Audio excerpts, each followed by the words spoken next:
अहो नामदेव, काय काय टाकायचे काय काय नाही ते सांगत ते रान बुवा.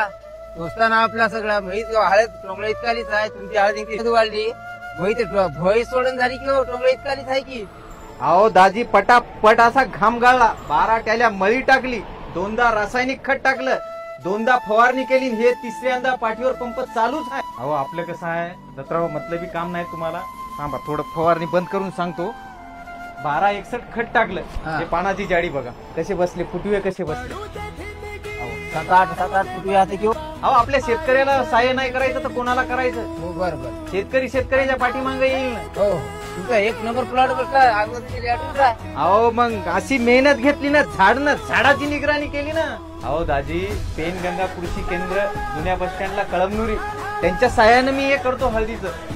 तुम्ही काय करा, अवश्य उद्या भेट द्या, नाहीतर मी तुम्हाला घेऊन जातो. धन्यवाद माहिती दिल्याबद्दल. धन्यवाद. शेतकऱ्याला मदत नाही करायची तर कोणाला करायची. हो. उद्या जाऊ म्हणजे जाऊ.